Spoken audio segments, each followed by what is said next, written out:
अस्सलामुअलैकुम वरहमतुल्लाहि वबरकातुहू। लेक्चर शुरू करने से पहले हम दुआ करेंगे। आप भी मेरे साथ ये दुआ पढ़ें। रब्बे ज़िदनी इल्मा, रब्बे ज़िदनी इल्मा, रब्बे ज़िदनी इल्मा। ऐ अल्लाह मेरे इल्म में इजाफा फरमा। सबक नंबर 1 हमद। शायर हैं इसके गनी देहलवी। उर्दू की क्लास 5 यानी जमात पंचम की जो नई किताब है वो हम पढ़ें। आज हम करेंगे हम का मरकजी ख्याल।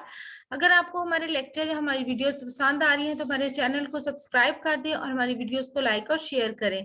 हम का मरकजी ख्याल हम पढ़ते हैं और जानने की कोशिश करते हैं। मरकजी ख्याल है इसका कि इस नज़म में शायर गनी देहलवी अल्लाह ताला की खूबियां बयान करते हुए कहता है कि अल्लाह ताला ही इस कायनात का खालिक व मालिक है और इस कायनात के जर्रे जर्रे को इसने हमारे फायदे के लिए बहुत खूबसूरत बनाया है।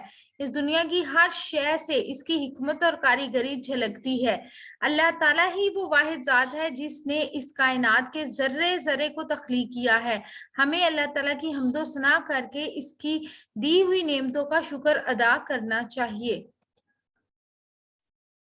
हमारी वीडियोस पसंद आ रही हैं तो चैनल सब्सक्राइब कर दें, वीडियोस को लाइक और शेयर करें ताकि आने वाली वीडियोस आपको वक्त पर मिल सके। अल्लाह ताला मुझे और आपको नेकी की राहों पर चलने की तौफीक अता फरमाए। अपना और अपने प्यारों को रखिएगा बहुत सा ख्याल। हमें दीजिएगा इजाजत। रब रखा। अल्लाह ब्लेस यू।